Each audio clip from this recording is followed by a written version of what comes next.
Let's rank the Dragon-type moves from worst to best, but before we begin, we need to lay down some ground rules. There are 3 factors which will determine where these moves rank on this list. The first is utility, so what does the move do? The second is consistency, so how reliable is this move? And the third is accessibility, so how many Pokemon can use this move, and when can the Pokemon learn to use this move? A move can be really good, but because it's a signature move, it's not going to rank as high. We're also going to take into consideration of both casual playthroughs and competitive battling. So even a move that isn't really strong, but strong enough and can be obtained fairly on in a playthrough could rank higher than a signature move because of how exclusive a signature move is. And finally, there's not going to be Z moves, Dynamax moves, or G-Max moves on this list. For one, they're ridiculously strong, but they vary in power and if it's a physical or special attack, depending on what move you use. And second, they're so powerful that they would undoubtedly be the most powerful moves on the list, and I think that would make it boring if you ask me. If you like this video, then please consider like, sharing, and subscribing. And with that out the way,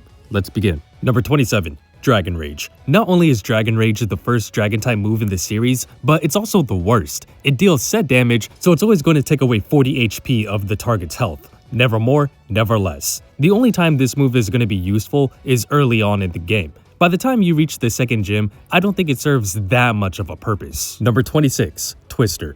Twister has 40 power, making it one of the weakest Dragon-type moves in the franchise. However, it does have a secondary effect with a 20% chance to make the target flinch. We all know how annoying it is when you get hit and then you get flinched, so if you do get that secondary effect, it's pretty good, but you shouldn't be relying on the flinch. Yeah, making the opponent flinch is good, but this move is weak compared to other Dragon-type moves, and if you're only using Twister because it has a chance to flinch, then you probably shouldn't be using this move at all. Number 25. Core Enforcer. This is Zygarde's signature move, and I know it's pretty ludicrous to see it this low on the list, but let me explain. Core Enforcer has a respectable 100 power and 100 accuracy with the effect of negating the target's ability if the target moved the same turn before Core Enforcer was used. We all know how important abilities are. They can elevate even the most average Pokemon, so it raises the question why Core Enforcer is so low. Well, because it's Zygarde's signature move, and Zygarde seldomly uses it. Zygarde 10% form has a base 61 special attack, and 50% has a base 81 special attack. Zygarde complete form could make some use of it since it has a base 91 special attack, but even a base 91 special attack is nothing to brag about. On top of that, Zygarde has a base 100 attack in all of its forms. The move sounds promising, but it's wasted because Zygarde doesn't want to use it. Number 24. Dragon Cheer. Dragon Cheer is a TM introduced in Scarlet and Violet's Indigo Disc DLC. It's an interesting move, but I think it's too gimmicky. First off, this move can only be used in doubles. It raises the user's ally's chance to land a critical hit by 1 stage. But if their ally is a dragon type, it will raise it by 2 stages, meaning its attacks have a 50% chance to crit. That's pretty good, and while it would be pretty fun to use in a playthrough, double battles are rare. I would say this move is only useful in the Indigo Disc DLC, where every battle is a double battle. If we see this in future games, I can't imagine it would be that useful. Then we have VGC. I'm sure there are strategies that you can use with Dragon Cheer in mind, but I don't think they would be that effective compared to other strategies. All you're doing is increasing your chances of landing a critical hit, and in VGC where you only use 4 Pokemon and battles are decided fairly quickly, every turn counts, so it doesn't make sense wasting a turn just for a chance to get a crit. Number 23. Dragon Hammer. Dragon Hammer is a 90 power physical attack with 100 accuracy. It doesn't have any additional effects, but that's pretty good if you ask me. If we were looking at this in a vacuum, then I would have ranked this move a lot higher, but what holds it back is how exclusive it is. It used to be the signature move of Alolan Exeggutor, and that's pretty good coming off its base 105 attack, but Alolan Exeggutor has a base 125 special attack. Sure, you can make use of it, but since it has more special attack, there's more of an incentive to run a special attacking Alolan Exeggutor. Tropius and Raging Bull can also learn this move now, but Tropius is bad, and it too has a little more special attack than physical attack. It's even worse for Raging Bolt. I mean, yeah, it's cool that they get this move, but it only has base 73 attack. Compare that to its base 137 special attack. I like this move, and I hope in the future we get more Pokemon that can actually use this move. Number 22. Order Up. This is another move that truly shines in doubles. Order Up is the signature move of Dondozo. It has 80 power and 100 accuracy. When its ally is Tatsugiri, and if Tatsugiri has the ability Commander, this ability will activate. Tatsugiri enters Dondozo's mouth, raising all of Dondozo's stats by 2 stages. If Dondozo uses Order Up, its attack, defense, or speed will be raised by 1 stage, depending on what form of Tatsugiri is in its mouth. I have to give credit where credit is due, because this move was pretty consistent back when Scarlet and Violet was first released. It was one of the most usable strategies in VGC, but the meta has evolved beyond that, and we don't really see the strategy anymore. Number 21. Fickle Beam. This is a move I can get behind. It has 80 power with a 30% chance to double in power. This is a secondary effect done right. You're not using this move because you're hoping it doubles in power. You are using it because it has 80 power, which is pretty good, and it's reliable. However, that 30% chance to increase to 160 power is just the icing on the cake. Let's not forget Hydrapple has base 120 special attack and some pretty good bulk. Hydrapple and Fickle Beam are far from top tier, but they're still really good and reliable enough to make it usable. Number 20. Dragon Energy. Regidrago's signature move, Dragon Energy, is both a blessing and a curse. When Regidrago has full health, Dragon Energy will have 150 power. But what makes this move really shine is when it's used in pair with Regidrago's ability, Dragon's Maw.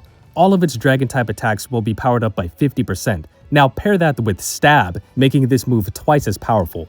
Regidrago has base 100 special attack, so taking the full force of this attack is no joke. However, it's going to decrease in power the less health it has. Number 19. Roar of Time. Now we have the signature move of the God of Time, Dialga.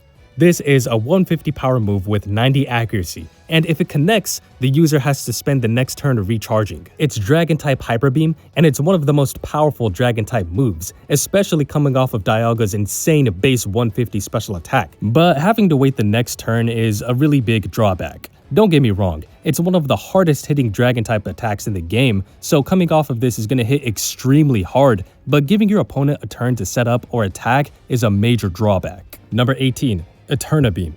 Eterna Beam is quite literally the same move as Roar of Time, but the only difference is it's 10 points stronger. Everything I said about Roar of Time can be applied to Eterna Beam. It's the signature move of Eternatus, but it's only usable in Sword and Shield. This move has been removed from other games, which is quite unfortunate, but hey, I would assume Dynamax will return in the Pokemon Champions game, and if it does, hopefully we see the return of Eterna Beam. Number 17. Spatial Rent. Palkia's signature move is a lot weaker than Dialga's since it has 50 points less, but it has 95 accuracy with a higher chance to crit. Palkia also has a base 150 special attack, so even though Spatial Rend is not as powerful as Roar of Time, it's still going to hurt really bad, and that chance to crit is the cherry on top. 95 accuracy does mean that it has a small chance to miss, but this move is more consistent than Roar of Time. Number 16. Dynamax Cannon. 100 power and 100 accuracy is great, and if the opponent is Dynamaxed, this move will deal double the damage. That's really good, but this secondary effect only exists in Generation 8, because Dynamax only exists in Generation 8.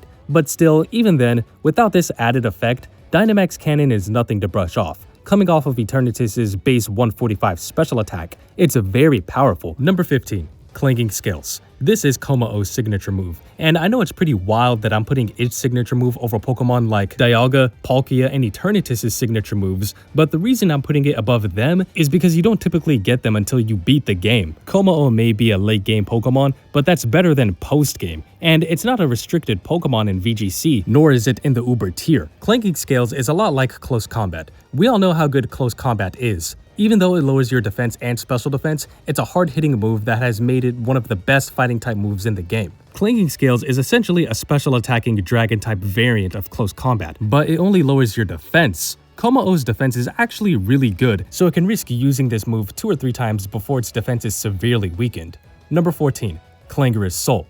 This is Kommo-o's other signature move, which raises all of its stats by 1 stage and reduces 1/3 of its max health. Kommo-o has 125 defense and 105 special defense, so it really does have a lot of bulk, meaning it can take a hit and still pull this move off. This move has only been around since Generation 8, but I think it really shines in Generation 9. This is because of terrestrialization. Clangorous Soul really gains a new layer of versatility with Terra types. By using Terra types, Kommo-o can change its type to one that helps mitigate the drawbacks of this move. Number 13. Dragon Darts. What makes Dragon Darts so unique amongst Dragon-type moves is its ability to hit twice, meaning that it can break through Focus Sash, Sturdy, and Substitute from the first hit. thus getting rid of the effects of them, and the second hit will deal damage and probably knock out the Pokemon that have Focus Sash or Sturdy. Dragon Darts has 50 power, and while 50 power is not that powerful, it essentially becomes a 100 power move since it hits twice. But that mostly applies to singles. In doubles, Dragon Darts will hit both Pokemon. Let's say there's a Fairy type Pokemon on the field.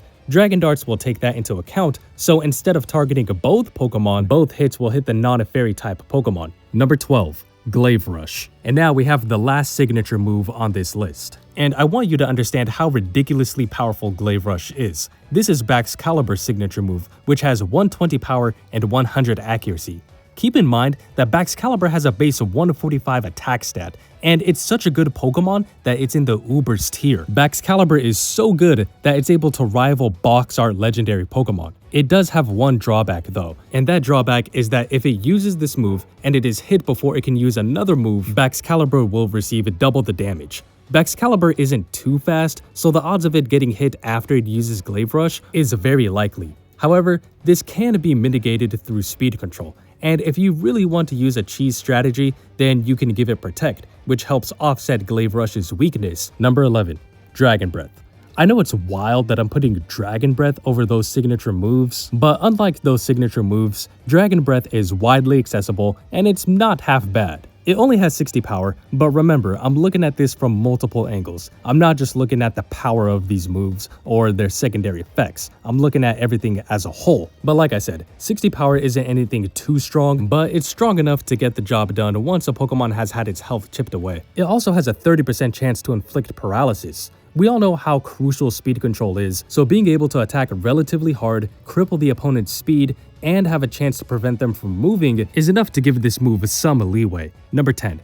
Dragon Rush. This move packs a punch with 100 power and a chance to make the opponent flinch, but there's no way Pokemon was going to let this move not have any drawbacks. So in order to prevent this move from being one of the best Dragon-type moves in the game, they gave it 75 accuracy. Therefore, this move has a 1 in 4 chance to miss. Now, in my opinion, any move with 90 accuracy or below is risky. Yes, it's really strong, but I have to think twice with its accuracy. Dragon Rush is high risk, high rewards. I don't think it's bad in a normal playthrough, but it's a lot less appealing competitively.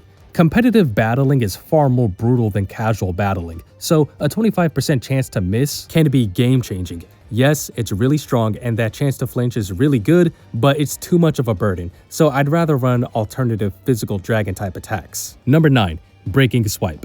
This is the only attacking move on this list which has a secondary effect which will always activate. 60 power is okay like I said earlier, but that's not why this move is so high on the list. Lowering the target's attack is phenomenal, especially if they're a physical attacker. Some of the best Pokemon are hyper-offensive, so if you can cripple them by reducing their attack, it puts the opponent in a spot where they have to either switch out or stay in with that Pokemon which has reduced attack. The few Dragon-type Pokemon which aren't primarily offensive attackers or non-Dragon-type Pokemon can make great use of this move. Number 8. Dragon Claw. Dragon Claw doesn't get as much credit as I think it should. It has 80 power and 100 accuracy with no secondary effect. It's an average move, but compared to other physical Dragon-type attacks, this one is by far the most consistent. Every other physical attack has some type of drawback, either because they're exclusive, not strong, or has reduced accuracy. The fact that Dragon Claw is relatively powerful, widely accessible, and consistent puts it this high on the list. If you're not really too worried that much about the power of this move, it's gonna be your safest bet if you err on the side of caution. Number 7. Dual Chop. Just like Dragon Darts, Dual Chop is a multi-hitting move, but it's a little different than Dragon Darts. First off, Dual Chop is weaker and has 90 accuracy, and second, it doesn't do the same thing as Dragon Darts does in doubles. It doesn't target both Pokemon, so both moves hit the same Pokemon. 40 power is really weak, but when you factor in both hits, Dual Chop is just Dragon Claw but with worse accuracy. But Dual Chop can break through Substitute, Focus Sash, and Sturdy. These are all very common in competitive battling, so negating their effects is really good. Number 6. Dragon Tail. Dragon Tail is a great utility move, but the attack will always move last. The key feature of Dragon Tail is its ability to force the opposing Pokemon out. It's great at disrupting your opponent, so if they're trying to set up, forcing them out into an unfavorable matchup, or simply giving your team the upper hand by disrupting their momentum is really good. While the move's damage output is relatively modest compared to other Dragon-type attacks, its secondary effect is amazing. Again, you have to watch out for that 90 accuracy, and you're not going to see hyper-offensive Dragon-type Pokemon use it, as it's more likely to be used by bulky Pokemon. Number 5. Scale Shot. I find Scale Shot to be the most unique move on this list. With the power of 25 and accuracy of 90, Scale Shot hits 2 to 5 times, so it also breaks through Focus Sash and Substitute. But what really sets Scale Shot apart from the other multi-hitting moves is the added effect that occurs when it successfully lands attacks without missing. After landing an attack, the user's speed is raised by 1 stage, while its defense is lowered by 1 stage. This creates a unique risk-reward element, as the user becomes faster but defensively weaker with every time it's used. Pokemon that can boost their attack before using Scale Shot can be extremely effective. They become stronger and faster, which can lead to a sweep. Then, on top of that, you can give the Pokemon loaded dice, essentially making this move have a 125 power if none of the attacks miss. Number 4. Dragon Pulse. Dragon Pulse is a straightforward yet reliable Dragon-type move, and it has been around since Generation 4. With a solid power of 85 and accuracy of 100, Dragon Pulse is one of the most consistent Dragon-type attacks available.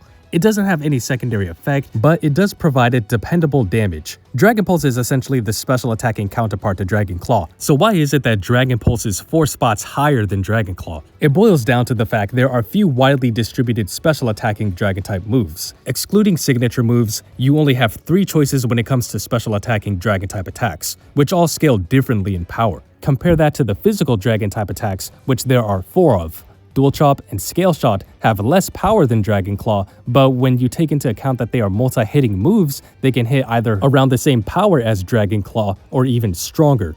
Dragon Pulse is a move that fits well into a wide variety of Pokemon. It's safe and it provides consistent damage. Whether you have a special attacking sweeper or a special attacking bulky Pokemon, they both can make use of this power. Heck, the fact that Dragon Pulse was nerfed just goes to show how powerful it was. It used to have 90 power, but was reduced to 85 in Gen 6. Number 3. Dragon Dance. Dragon Dance is a move that has been a staple since it was introduced. The move raises the user's attack and speed by 1 stage, which makes it an incredibly valuable tool for boosting the offensive and speed capabilities of a Pokemon. Increasing both attack and speed allows the user to not only hit harder, but also outspeed opponents the user normally doesn't outspeed. This deadly combination can quickly snowball into a problem if not dealt with accordingly. Setup moves like this are great. Not only is Dragon Dance an amazing move, but the fact it's the only Dragon-type status move puts it this high on the list. When all of the other Dragon-type moves are attacks, being a status move helps differentiate it amongst the group. Number 2. Draco Meteor. If you want to deal a lot of damage, then Draco Meteor is the move. With a staggering power of 130, it is a hard-hitting special attack that can deal massive damage, making it one of the most go-to moves to take down opposing Pokemon quickly. However, this overwhelming power comes with a significant trade-off. After using Draco Meteor, the user's special attack is lowered by 2 stages. This major drawback means that while the move can dish out incredible damage, it leaves the user much weaker on the special offensive front until it switches out. What makes Draco Meteor so enticing is its sheer power. Dragon Pulse is great because it's reliable, but when a Pokemon is not in range to KO with Dragon Pulse, Draco Meteor will get the job done. Aside from the stat drop, another thing to look out for is its 90 accuracy, so it is possible to miss an attack during a key moment. Despite its drawback, Draco Meteor is one of the best Dragon-type moves ever, and Pokemon is aware how good this move is. Not only was it reduced in power from 140 to 130, but this move is reserved for Dragon-type Pokemon only. The only exceptions are Mew and Arceus, which makes sense because it's Mew and Arceus, but aside from that, no other Pokemon can learn Draco Meteor, not even dragons that are not Dragon-type. Coming in at number 1 as the best Dragon-type move of them all is Outrage. You might disagree and think Draco Meteor is better than Outrage, but these two are so close that I'd say they're interchangeable. But if I had to say which one is better, then I'm gonna have to give it to Outrage. Draco Meteor might be stronger by 10 points, but Outrage has 100 accuracy, so it doesn't have to worry about missing under normal circumstances. Plus, Outrage isn't locked behind a specific type, so a lot of non-Dragon type Pokemon can learn it. Outrage locks you into the move for 2 to 3 turns, so you can't switch out in the meantime, so unless you have a Lumberry to get rid of confusion, there's a chance you can hurt yourself in the process. And in doubles, you can't choose which opponent to hit. If we were only taking doubles into account, then I think I would give it to Draco Meteor, but because I'm talking about battling as a whole, Outrage takes the crown. While Draco Meteor was nerfed, Outrage has only gotten better throughout the generations. It used to have 90 power, but was increased to 120 in Generation 4. Confusion had a 50% chance to hurt yourself. Generation 7 reduced it to 33%, so the odds of you hurting yourself in Confusion are not that likely. Outrage can be used in conjunction with Dragon Dance or Swords Dance to make this move hit even harder than it already does. Yes, you can do the same with Draco Meteor by pairing it with Calm Mind or Nasty Plot, but you're going to lose your stat raises once you use Draco Meteor. Outrage is powerful, it's not going to miss in normal occasions, Confusion is not as bad as it used to be, and a lot of Pokemon can learn this move. Therefore, Outrage is the best Dragon-type move in the game. Anyways, that's going to do it for the video. I hope you enjoyed, and if you did, please consider like, sharing, and subscribing. If you think I'm wrong, then let me know in the comments. But I'll catch you in the next one.